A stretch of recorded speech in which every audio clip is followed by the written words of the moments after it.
Salawat dan salam mudah-mudahan tetap tercurah dan terlimpahkan kehadiran junjungan kita Nabi Muhammad Sallallahu Alaihi Wasallam, di mana satu hari Nabi itu pernah ditanya oleh salah satu sahabat, yang ini nanti kita akan jadikan sebagai awal pembahasan kita tentang kejujuran dan tentang masalah kecurangan.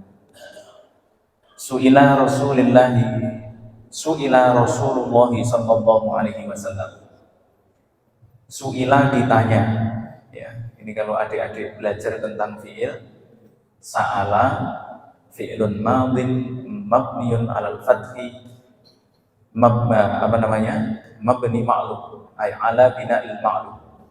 Wa amma su'ila fi'lun madin mabniun lil majhuli bi dhamma awwaluhu wa kusira ma qabla al-akhir mabniun 'alal fathi. Itu kalau kita i'rabi seperti itu. Jadi su'ila artinya ditanya, kata kerja pasif. Kalau sa'ala dia kata kerja aktif. Su'ila ditanya Rasulullah sallallahu alaihi wasallam di satu hari, anil birri wal ismi. Anil birri dari perbuatan baik atau kebaikan, semua kebaikan termasuk tentang kejujuran dan sebagainya. Wal ismi dan dosa, kesalahan, ya, termasuk maksiat atau sesuatu yang berhubungan dengan kecurangan. Maka menjawab Nabi, al birru husnul khuluqi. Al birru, kebaikan itu adalah husnul khuluqi, akhlak yang baik. Ditafsiri oleh At-Tirmidzi watma'an nabil qalbu, kemudian hati menjadi tentram. Rasulullah melanjutkan, wal ismu, sedangkan yang disebut dengan dosa, mahaka fi sadrika, segala hal, ucapan, perilaku, pekerjaan dan lain-lain, haka yang bergejolak, yang menggelisah, fi sadrika di dalam hatimu, wa karihta, kemudian engkau malu, kemudian engkau tidak suka, ayat toli'ah, apabila seseorang itu tahu kesejatiannya, ayat toli'ah, apabila manusia itu melihat lebih dalam, an-nasu, manusia. Hadis ini hasan, diriwayatkan oleh Imam Tirmidzi. Itu masya Allah, ya. Jadi konsep kebaikan atau konsep kejujuran itu yang pertama adalah sesuatu yang sah di hadapan Allah, baik di sisi Allah pun juga memberikan manfaat kepada sesama. Ya, kejujuran, kebaikan adalah sesuatu yang kalau dilihat Allah baik, dilihat manusia juga baik. Sedangkan kalau yang disebut dosa atau disebut kecurangan, itu yang dinamakan kecurangan atau dosa adalah sesuatu yang kita di dalam hati timbul perasaan tidak nyaman. Terus kemudian saat saat kita sudah melakukannya, kita tidak suka dilihat oleh orang lain. Kita gambarkan satu perbuatan. Seseorang yang melakukan kesalahan atau kecurangan, anggap saja yang paling ringan, tidak usah nyuri timah, terlalu ribet nanti ya. Nyuri sendal saja, ya. Nyuri sendal. Jadi kalau nyuri timah nanti kasus. Orang yang mencuri sendal itu kan barang yang boleh kita bilang sederhana. Kalau sepele ya tidak, karena sendal itu biar harganya 10.000, dia itu yang menjaga kita dari najis. Untuk pergi ke masjid dari rumah ke sini, sendal yang harga 10.000 itu bukan sesuatu yang sepele, sederhana tapi ada manfaatnya. Ada sendal kemudian dicuri. Orang yang mencuri tersebut sebelum mencuri itu sudah gelisah hatinya. Saat mencuri dia diliputi rasa takut ketahuan. Dan setelah mencuri dia diliputi dengan perasaan gelisah, perasaan menyesal, perasaan was-was dan sebagainya terus-menerus. Seperti itulah konsep yang sangat sederhana yang disampaikan Rasulullah tentang masalah kejujuran dan masalah kecurangan. Kalau kejujuran enak sekali, Rasulullah bilang ya, al birru husnul khuluqi, kebaikan itu adalah sesuatu yang aman. Kau dilihat Allah merasa aman, dilihat istrimu juga aman.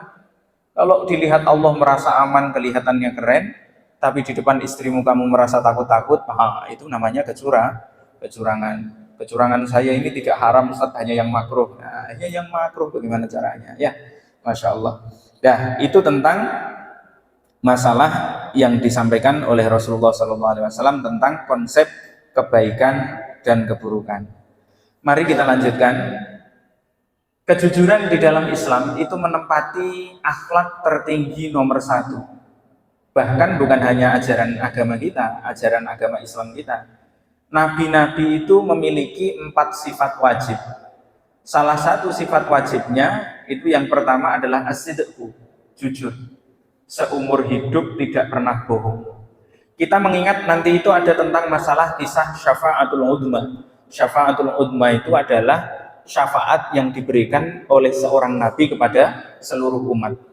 Satu hari itu ketika kita di padang mahsyar, dalam riwayat itu panjang ya, sekitar 50.000 tahun di sana tidak ada keputusan, surga belum dibuka, neraka belum dibuka. Nah, kita kebingungan. Maka berinisiatiflah manusia itu untuk menghadap kepada Nabi Adam. Datang kepada Nabi Adam, wahai Nabi Allah, wahai Abul Anbiya, wahai Aban Nas, wahai bapak kami, bapaknya para manusia, berdoalah kepada Allah agar kami ini diberikan keputusan. Surga-surgalah, neraka-nerakalah, biar tidak nanggung begini. Maka apa jawabnya Nabi Adam? Laqad istahyaitu minallahi. Aku malu kepada Allah. Ya.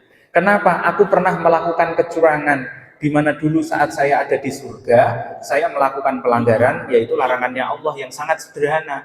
Larangannya kan sederhana. Apa? La taqrabu hadhihi syajarata. Kata Allah itu tidak sorry, tidak jelas sekali bahwa jangan kau makan buah ini ya. Tidak, Allah bilangnya hanya wala taqrabu hadhihi syajarata. Adam, Hawa, jangan dekat-dekat. Hanya jangan dekat-dekat. Gara-gara dekat, terus kemudian diganggu oleh iblis, dibujuk, akhirnya kejadian. Sama kayak kita, sejak dulu ketika masih kecil, tidak ada pelanggaran bolos sekolah, atau apalagi yang pelanggaran yang begini. Itu makruh Ustaz ya, masalah makruh haram terserah lah ya. Tapi kan kalau kita lihat begini kan ya bagaimana begitu kan? Mending minum susu UHT atau apalah daripada begini kayaknya loh ya. Guru saya itu sampai bilang, saya punya santri, kalau punya santri itu begini, dia rajin qiyamul lail, itu saya tidak terlalu suka. Saya malah lebih senang santri yang tidak begini, tapi dia meskipun dia jarang-jarang qiyamul lail. Ya tidak apa-apa lah, ini kan hanya masalah gambar. Tidak ada orang bayi lahir usia 1 tahun langsung bisa begini, itu tidak ada. Sudah dibilang jangan dekat orang-orang begini, namun nanti kamu jadi ketularan begini, ya betul loh. Saya tidak bahas halal haramnya ya, nanti saya dipukuli di luar sana ya. Tapi kalau halal haram itu bukan wilayah saya, bahasnya hanya jangan ikut-ikutan ya. Nabi Adam itu dibilang, jangan dekat-dekat ya Adam, Hawa jangan dekat-dekat. Nanti kalau dekat-dekat error nih. Nah, ternyata malah didekati kemudian diganggu oleh iblis, makan. Nah, wa innani dan sesungguhnya aku itu alladzi yusabbibu alaikum, yang menjadikan sebab kepada kalian turun ke dunia sehingga kalian jadi kena masalah seperti ini. Nabi Adam. Nabi Adam adalah orang pertama yang diberikan ilmu yang banyak oleh Allah, terhalang dari kebaikan untuk memberikan syafa'atul uzma karena pernah melakukan satu kecurangan. Yang kedua, Nabi Adam terus kemudian menyuruh, ayo pergi sana kepada Nabi Nuh.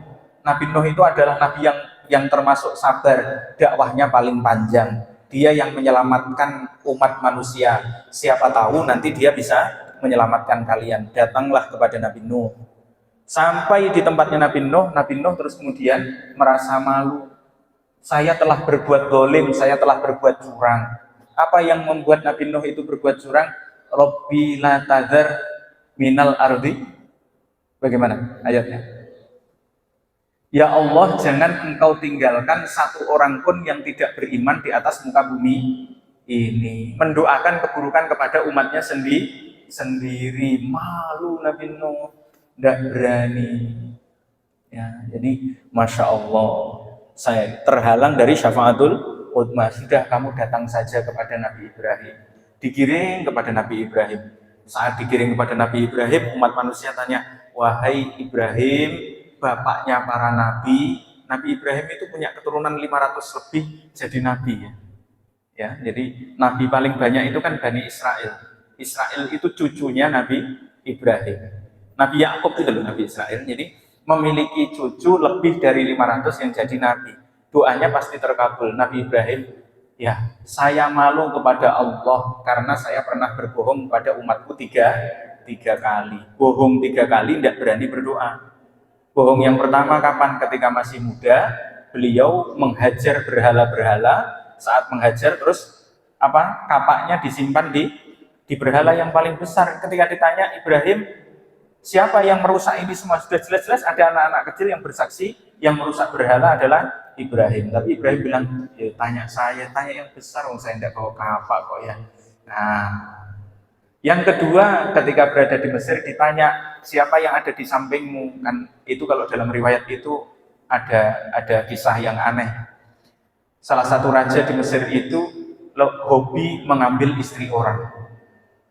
Ya, jadi ada orang cantik kok masih gadis, tidak suka. Ya, ini riwayatnya begitu. Saya juga belum hidup di zaman itu, jadi nanti dicari bersama. Ya. Katanya di zaman Nabi Ibrahim itu ada raja yang zalim suka mengambil istri orang yang cantik. Dia tidak tertarik kepada gadis yang cantik karena kurang gagah. Kalau menikahi gadis itu tidak ada tantangannya. Kalau merebut istri orang itu gagah. Tidak tahu, pokoknya yang suka begitu-begitu itu temannya. Ya, apalagi itu ya. Tantangannya beda, Ustaz. Tantangannya beda. Nah, kita lanjutkan. Saat itu Nabi Ibrahim ditanya, Ibrahim, siapa yang ada di sampingmu? Siti Sarah ditanya. Wa innahu ikhwati, dia adalah saudara perempuanku. Tidak berani ngomong istriku, diambil itu. Ngomongnya ini adalah saudaraku. Diartikan saudaraku adalah saudara seiman, karena yang beriman pada waktu itu hanya Nabi Ibrahim dengan Siti Sarah. Akhirnya selamat. Yang terakhir itu ketika lahirnya Ismail beranjak dewasa, kemudian mau disembelih. Ditanya Ibrahim, mau kemana? Mau kau bawa kemana anakku? Sudah kecil dari bayi dilempar di Mekah. Ya, kan itu siapa namanya? Siti Hajar itu kan disimpan di Mekah, ditinggalkan tanpa ada perbekalan, sampai mau minum saja susah. Tiba-tiba bapaknya datang 3 hari, mimpi disuruh menyembelih. Kita ini kalau mikir jadi Nabi Ibrahim pusing juga. Makanya tidak usah jadi nabi, biasa saja ya. Orang senang sekali kalau mau jadi orang keren, jadi apa itu. Nah, sudah, kita lanjutkan biar sambil mendongeng sedikit, waktunya biar agak molor. Nah, setelah itu ketika Ismail mau dibawa, firasatnya seorang ibu pasti mikir, wahai Ibrahim, mau dibawa kemana anakku? Jawabannya, aku akan mengajaknya melakukan perjalanan panjang untuk mengharap ridhonya Allah. Tidak tahunya mau dipotong, disembelih. Tidak berani jujur sama istrinya. Ada di sini yang tidak berani jujur sama istrinya. Pak, ini kok rekeningnya banyak di sini. Saya lihat rekeningnya Bapak sudah di sini semua. Kok ini ada rekening terselip? Oh tidak, itu untuk umat itu. Umat apa umahat? Ya. Dan hanya beda huruf ya. Umat dan ummahat. Masya Allah. Udah, kita lanjutkan. Sebab itulah 3 kali kebohongan Ibrahim dalam riwayat diceritakan Ibrahim tidak berani berdoa kepada Allah. Lanjut saja kepada Nabi Musa. Dia punya musuh paling keren di muka bumi ini adalah Fir'aun. Datang kepada Nabi Musa. Nah Musa, saya malu berdoa kepada Allah karena pernah membunuh dua orang. Kan ketika membantu orang yang berselisih itu, Musa memisahnya. Nah ketika dipisah, ini orang kan ngeyel, pukul, mati. Karena kekuatannya Nabi Musa itu kan 100 laki-laki. Bayangkan saja kalau satu tinjuan itu 50 kilo, kalau 100 kan setengah kintal. Itu langsung pecah kepalanya. Gitu. Yang ditolong juga kurang ajar. Sudah ditolong terus kemudian malah membocorkan, woi itu loh Musa yang orang Bani Israel itu begitu. Ada yang begitu di sini? Tidak ada. Ya. Sudah ditolong menggigit. Ya. Itu Masya Allah tentang manusia. Tapi kita harus ikhlas.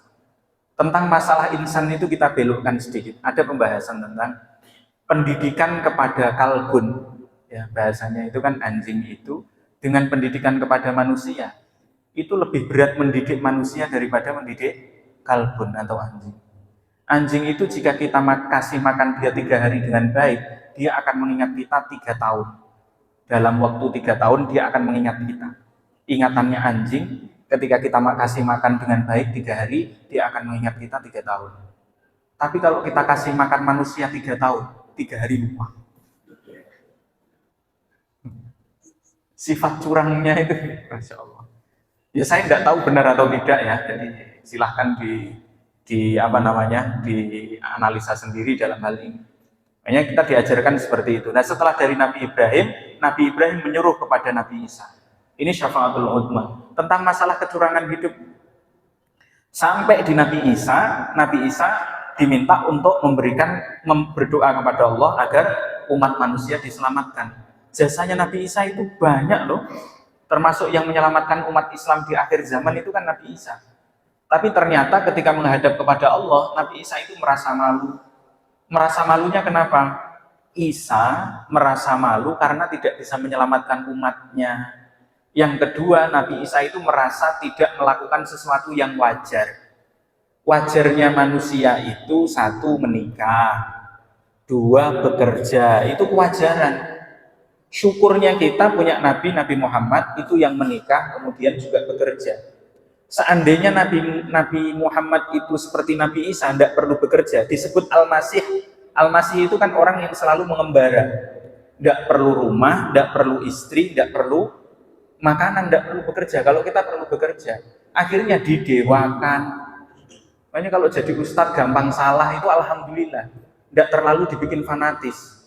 Tapi kalau jadi ustadz terlalu perfect, nanti dia akan ditaasubi, terlalu difanatiki. Setelah difanatiki, wah kemudian meletup kelihatan jeleknya, wah ditinggal semua sama jamaahnya. Ya, lihat kekurangan kita tidak apa-apa. Nah Nabi Isa itu merasa menyesal, 1, umatnya malah menyembah beliau merasa karena saya selama hidup, selama menjadi nabi itu kurang melakukan amaliyah-amaliyah yang manusiawi. Kayak ibunya kan ibunya itu kalau mau makan sholat 2 rakaat semua hidangan sudah datang semua. Nabi Musa ketika ditanya oleh umatnya kan ditanya, Nabi kok hanya jalan-jalan terus, kok dakwah terus, duitnya dari mana? Coba kasih lihat kami biar iman kami juga kuat. Itu qolal hawariyun itu. Allahumma anzil alaina ma'idatan minas sama'i. Nah terus kemudian Nabi Isa berdoa itu, ya Allah turunkan kepada kami makanan yang banyak dari langit yang lezat-lezat, turun semua. Wah memang ini anaknya Tuhan. Kita saja yang berdoa dari pagi sampai petang mau beli sepeda motor aja susahnya minta ampun ya. Doanya 10 tahun belum kabul-kabul. Nah, syafaatul udma dengan perilaku-perilaku yang tidak wajar itu juga terhalang. Akhirnya datanglah kepada Nabi Muhammad, akhirnya diberikan syafaatul udma kepada beliau. Ini tadi membahas tentang as-sidqu. As-sidqu itu adalah kejujuran yang mendatangkan kebaikan. Kata Nabi itu, as-sidqu yahdi ilal birri wal birru yahdi ila taqwa, wat taqwa yahdi ilal jannah. Kejujuran itu akan mudah membimbing kita kepada kebaikan. Kebaikan akan mudah membimbing kita kepada hati yang bertakwa, merasa tentram, dan hati yang tentram itu akan menjadi tanda bahwa kita itu sedang digiring menuju kepada surganya Allah Subhanahu wa ta'ala.